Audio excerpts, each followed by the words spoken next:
and now, as in everywhere and every when, but in the awareness of God's presence here and now, let us pray. Father, Mother God, we give thanks. We give thanks for the awareness of your presence here, now.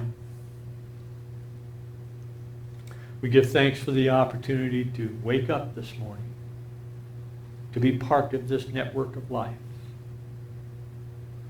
We give thanks for all of those around us that we call friends, that we call loved ones. We give thanks for all of those that we don't interact with, but bring vibrancy to this web of life. We give thanks.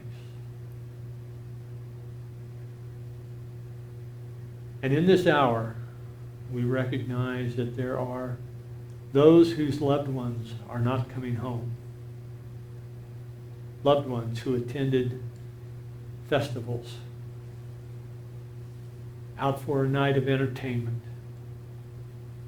on a shopping spree. And they have not come home. They will not come home.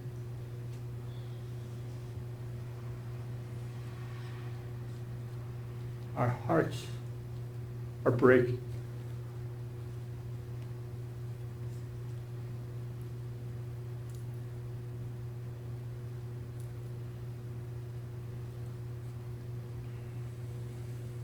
Yet we give thanks. We give thanks for the opportunity to see through the carnage, to see through the fear, and to recognize that love will win.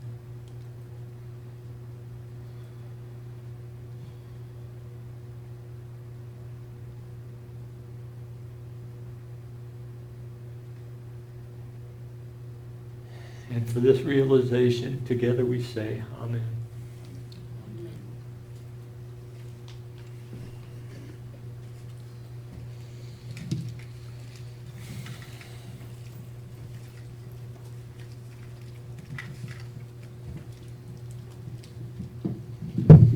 Necessary but not sufficient. Yes, we offer our prayers. We offer our thoughts to those who have been victimized by this irrational fear. And you know, that's what it is. It's based in fear. Fear of the unknown, fear of the other, fear of some kind of impact that someone is going to have on me. Fear.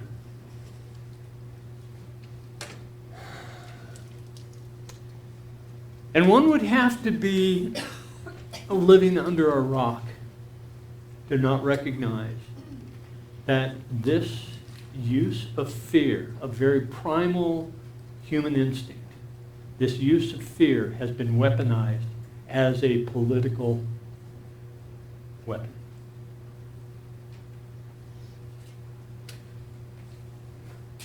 Marianne Williamson, this was yesterday. This was before Dayton. Marianne Williamson offered us, she sent out an email. Let's see, do I have it here? There it is. She said, "Dear God, we pray for our brothers and sisters in El Paso. Please give them comfort in this hour of their agony. May those who are wounded survive and heal. May those who die be at peace. May those who grieve be given the strength to bear this unbearable moment. At this time of catastrophe, dear God, enlighten us and lift us up. Cast out all the darkness and bless all hearts.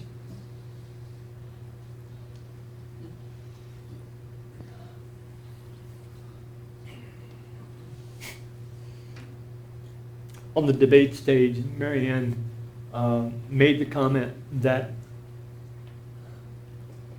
love will conquer fear. And I am absolutely certain that that is true.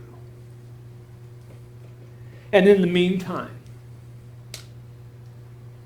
there are those among us who avoid large crowds because they don't want to be in a place where a shooter may act out their frustrations, act out their own fears. So this individual in El Paso drove all the way from Dallas, or the Dallas area, I guess, through the town called Allen over in that neighborhood. I don't know of Allen. I thought it was McAllen that they were referring to, but apparently drove across the state to inflict carnage. What is that about? What is that about? It's about fear. It's about an unreasonable, no, a psychotic fear that somehow the people coming across the border are going to inflict pain on him.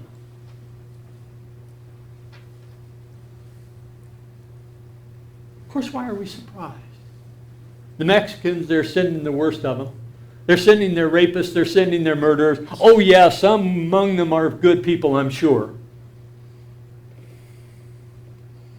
And in Charlotte, where a white nationalist ran a car into a group of protesters, they're fine people on both sides. Sorry, I don't buy it. If we don't talk about this, if we don't call a spade, if we don't stand up and say, this is unreasonable, if we're not willing to do that, we deserve what we get.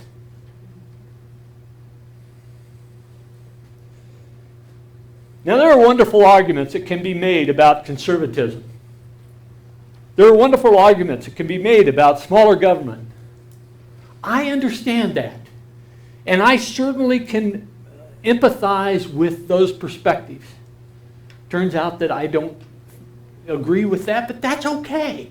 That's what our democracy is about. It's about weighing the benefits of each position, seeing the disadvantages of each position, and casting our vote.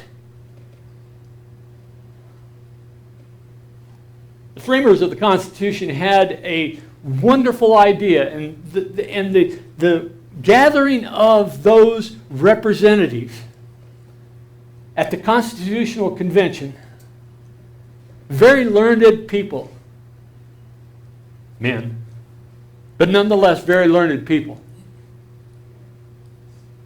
And each and every one of them with a heart to, with an intention to develop a society of equality. Well, 3/5 equality for some.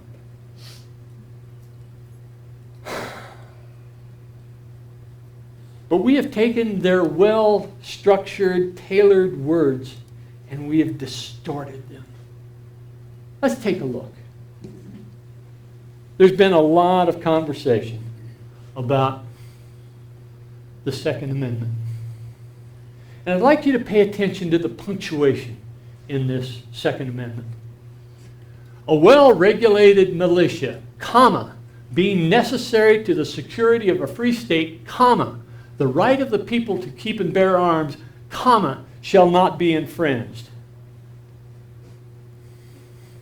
This whole sentence is an idea. And an essential part of that idea is a well-regulated militia. Unfortunately, those who have fear as their basis of their existence pick up the right of the people to keep and bear arms shall not be infringed.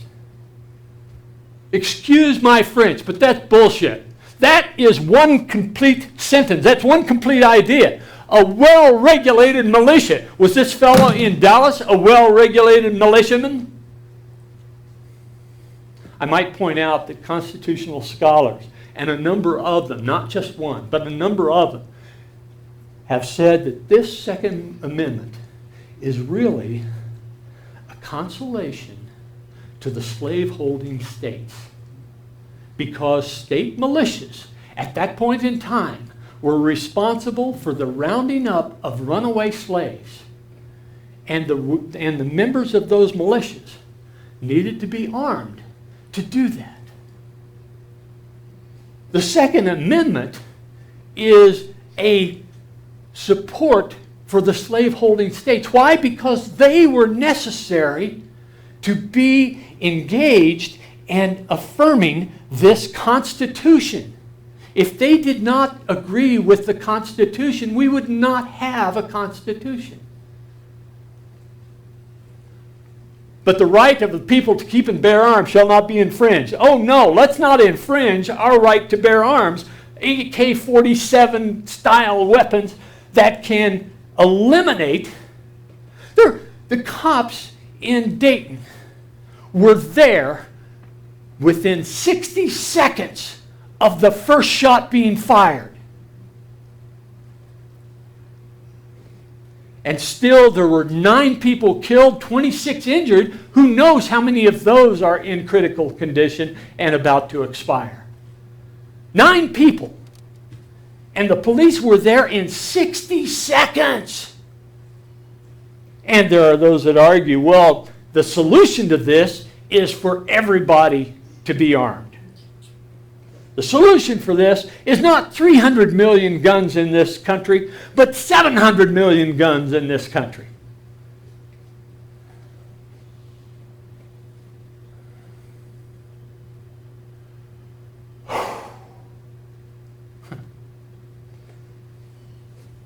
I was shaking so much this morning, I was having trouble signing the checks for the band. Okay, so what do we do about this? When Marianne made the comment that love will win, I think she's absolutely right. I'm not sure it will win in 2020. Because there are so many people that have no idea what she's talking about. There are so many people that have this idea of love being a contract between you and I, that if you do what I say, then I'll love you, and if I do what you say, then you'll love me. That's not what she's talking about. She's talking about unconditional love. In her prayer, she said, at this time of catastrophe, dear God, enlighten us and lift us up, cast out all darkness, and bless all hearts. She didn't say bless all hearts except the guy in Dallas. She didn't say bless all hearts except the guy in Gilroy. She said bless all hearts. Now she may not win in 2020, but I absolutely believe that she must have a voice in this conversation. And when push comes to shove, I doubt that I would vote for her. But I absolutely am going to contribute to her so that she has a voice in this conversation. It is a voice that needs to be lifted up. I'm not saying that you should support her. I'm just giving you my understanding of what she is talking about and how important it is that that conversation be heard. Well, in A Course in Miracles, as you know, Marianne Williamson is an advocate of A Course in Miracles. In fact, she has built her whole ministry around the Course. And in the introduction, it says this is A Course in Miracles. It is a required course. Only the time you take it is voluntary. And this is not saying that you must sit down and read this book now. What she's talking about is at the end. What A Course is talking about is at the end. Free will does not mean that you can establish the curriculum. It means only that you can elect what you want to take at a given time. The Course does not aim at teaching the meaning of love, for that is beyond what can be taught. It does aim, however, at removing the blocks to the awareness of love's presence. Removing the blocks to the awareness of divine love, unconditional love's presence, which is your natural inheritance. The opposite of love is fear. Indeed, that's what's driving this. But what is all-encompassing can have no opposite. This course can therefore be summed up very simply in this way. Nothing real can be threatened. Nothing unreal exists. Herein lies the peace of God. Now you know that I have talked about God as consciousness itself. Well, it turns out that this week, I don't know why I haven't run across this before, but this week I discovered a phrase or a word called panpsychism. Anybody familiar with panpsychism? I'm new to it. I mean, what? This is in my wheelhouse, but this is new to me. The term is new to me. And what this is panpsychism actually arose during the Enlightenment. Leibniz and Spinoza were both of the panpsychism school. And that is that consciousness permeates the universe. Pan, all, psychism, having to do with consciousness. Consciousness permeates the universe. John Archibald Wheeler, who's a noted 20th century physicist, he died in 2008, I think it was. He was at 97, 98 years old at the time. He was a protege of Niels Bohr. In fact, he developed this aspect of quantum mechanics still used called S matrix. And he was the originator of the idea, not the idea, but the name black hole. He also was the originator of the idea of wormholes. He has, in the last part of his life, he said to an interviewer, "I have no time left except what I have available to prove that consciousness is pervasive in the universe." David Chalmers is a researcher in consciousness. He's a he's not a neurologist. He's a philosopher and psychiatrist, actually. And he talks about panpsychism as being a fundamental in the universe. A fundamental. Not made up of anything else. It is as fundamental as is a quark. It is as fundamental as is an electron. Consciousness is a fundamental aspect of the universe. And when we talk about God is love in that it is what we can experience of God. It is that unconditional love of the divine for all. Bless all hearts. Marianne says, bless all hearts.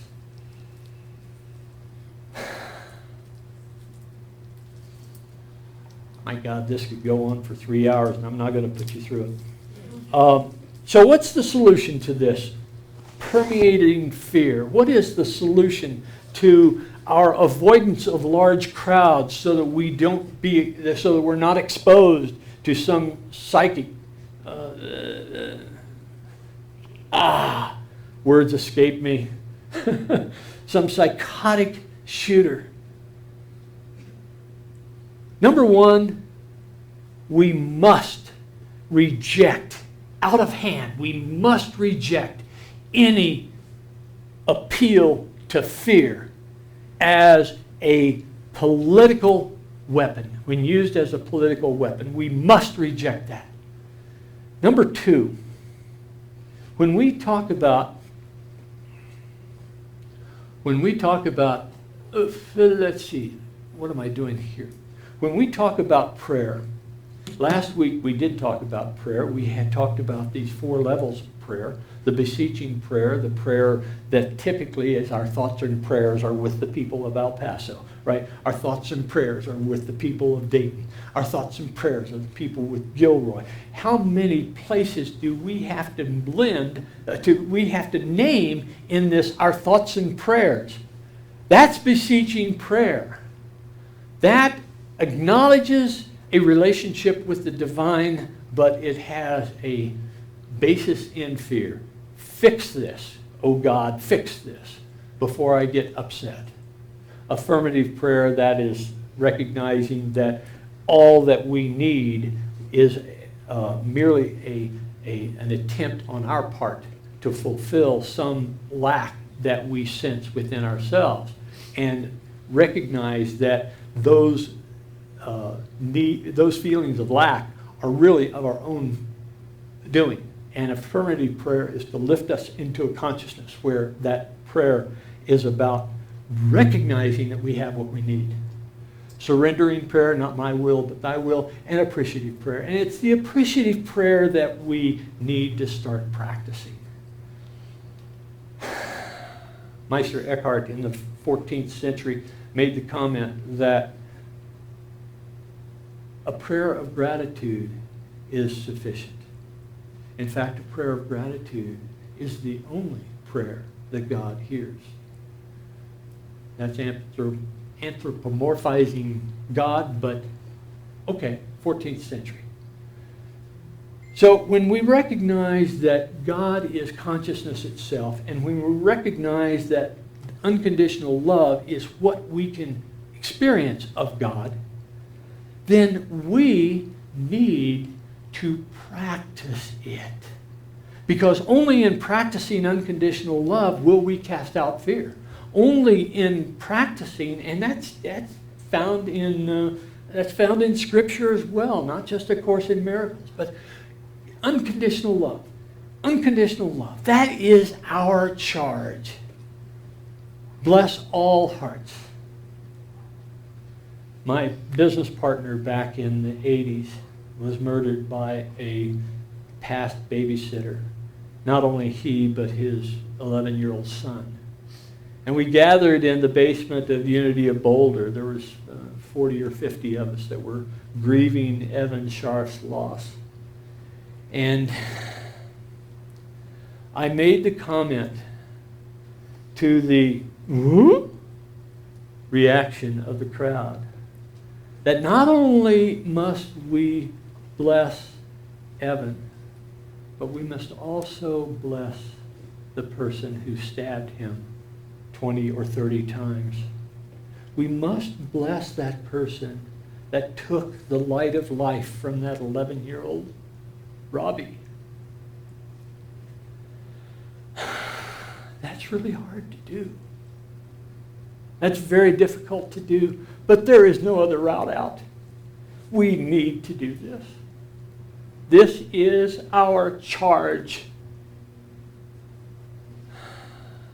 We call ourselves a Christian nation, yet we vilify those who try to come here because they fear for their life or they fear for their children's lives. We call ourselves a Christian nation, but yet we still treat strangers as if they are villains.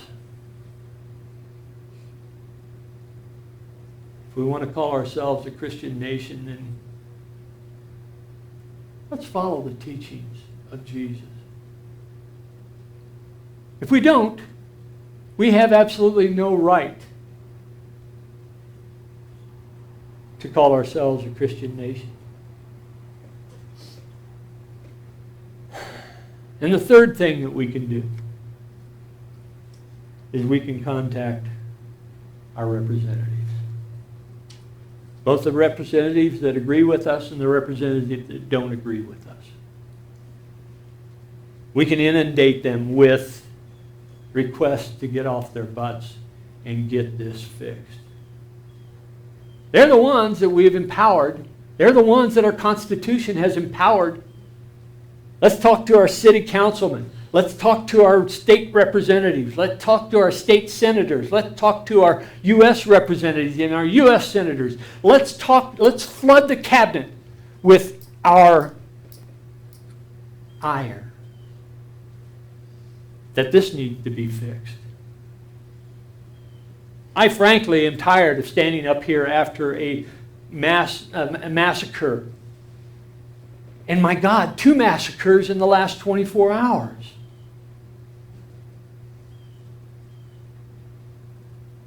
What are we going to do to fix this? We're going to love.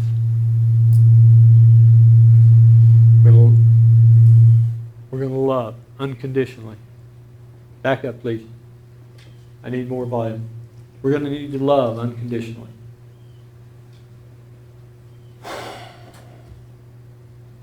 And so it is. We'll have our meditation. As we come into our meditation, let us come in with I cast all my cares.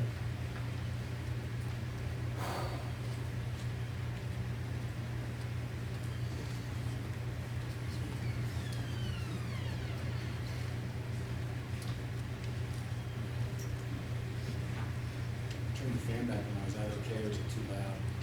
I'm sorry? Turn the fan back on. No, that's fine.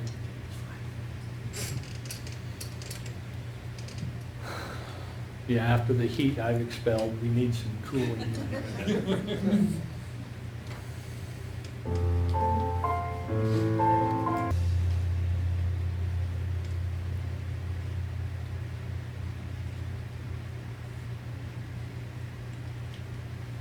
As we allow ourselves to rest gently in the heart of God,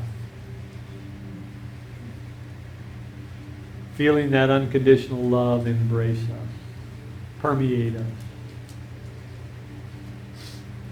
heal us,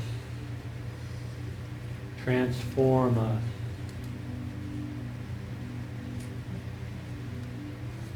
As we rest in this awareness of unconditional love.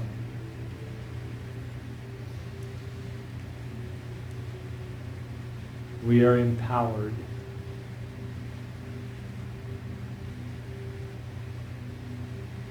We are empowered to cast out fear. We are empowered to reject fear. And yes, we are empowered to stand up, even in the face of fear.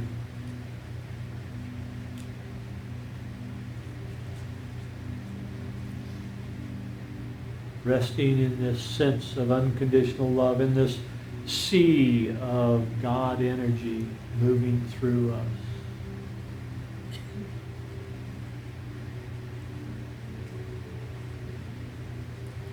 We hold everyone in the light of God.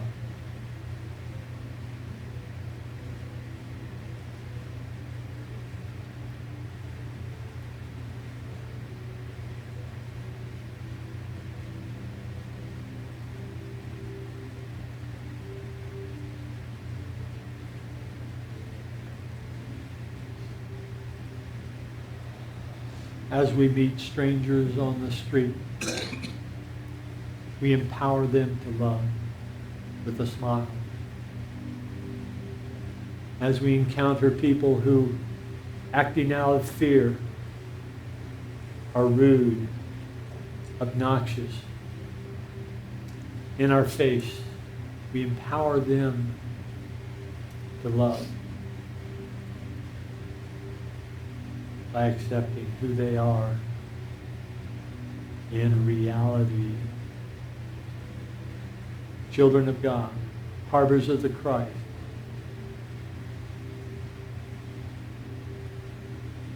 Opportunities for us to practice in our spiritual gymnasium.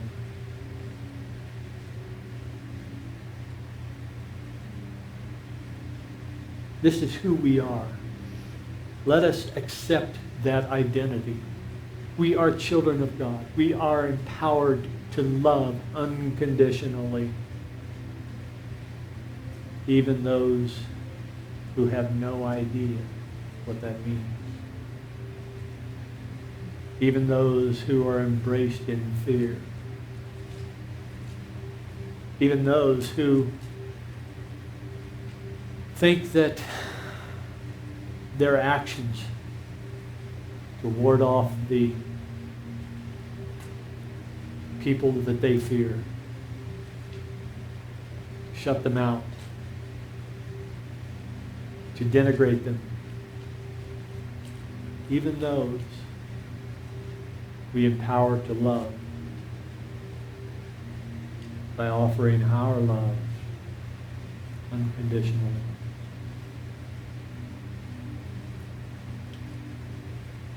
Oh yeah, there are paradoxes that need to be resolved. Yes, there are opportunities for us to justify a different approach. But if we're going to heal as a society, we must love unconditionally. However hard that is to do, we need to build the strength. And I recognize that I need some strength building myself.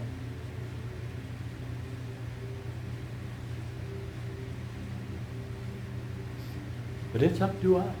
There is no one else. We can't foist it on anyone else. We have to accept that we are the change that we're looking for. Breathing in and breathing out.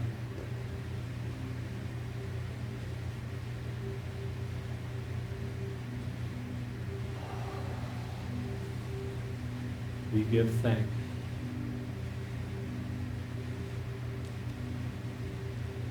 And as we come back into this time and space, let us come back sharing the words of the Lord's Prayer. Our Father, which art in heaven, hallowed be thy name. Thy kingdom come, thy will be done in earth as it is in heaven. Give us this day our daily bread, and forgive us our debts as we forgive our debtors. And lead us not in temptation, but deliver us from evil. For thine is the kingdom, and the power, and the glory forever.